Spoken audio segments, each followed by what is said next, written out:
Vintage பொருட்களா purchase பண்ணணும்னு நினைச்சாலே நம்ம மைண்டுக்கு முதல்ல நினைவுக்கு வர இடம் மூர் மார்க்கெட் தான். இந்த மூர் மார்க்கெட்க்கு எப்படி இந்த பெயர் வந்தது, இதனுடைய இன்ட்ரெஸ்டிங்கான வரலாறு என்ன அப்படின்றத இந்த வீடியோ பார்த்து தெரிஞ்சுக்கோங்க.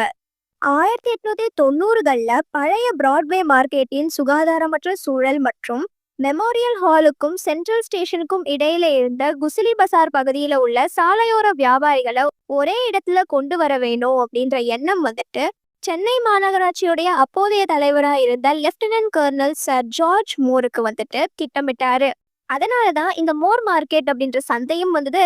அவருடைய பெயரே இந்த மார்க்கெட்டுக்கும் வைக்கப்பட்டுச்சு. அதன் பிறகு 1900ஆம் ஆண்டு நவம்பர் ஆளுநர் சர் ஆர்தர் ஹாலோக் இந்த மார்க்கெட்டை திறந்து வைத்தாரு. RELS வடிவமைத்த இந்த மார்க்கெட்டை சுப்பிரமணிய ஐயர் ஒப்பந்த பணியை மேற்கொண்டாரு.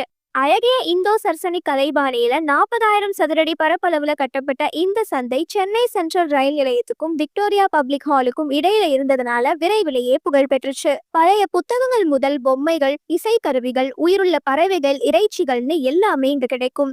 கைரேகை பார்ப்பவர்கள், சாகச கலைஞர்கள் அப்படின்னு எல்லா வகையான மக்களையும் இங்க பார்க்க முடியும். முக்கியமா சென்னை வாசிகளும் சுற்றுலா பயணிகளும் இப்போதும் இந்த மார்க்கெட்டை தேடி வர காரணம், செகண்ட் ஹேண்ட் புத்தகங்கள் இங்க அதிகமாவே கிடைக்கும். அதே போல கிராமபோன் பிளேட்டுகள் இன்னுமே இங்க வந்துட்டு விற்கப்படுது.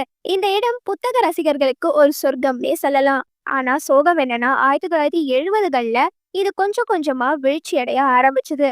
1980களில் நகர வளர்ச்சி அழுத்தம் அதிகரிக்க ரயில்வே விரிவாக்கத்துக்காக நிலம் தேவைப்பட்டுச்சு. 1985ல் ஏற்பட்ட தீ விபத்துல சந்தை வந்துட்டு பெரிதும் இழப்ப சந்திச்சுது. முன்புறம் ஒரு சிறிய புல்வெளியில இப்போ மோர் மார்க்கெட் ஆனது இயங்கி வருது.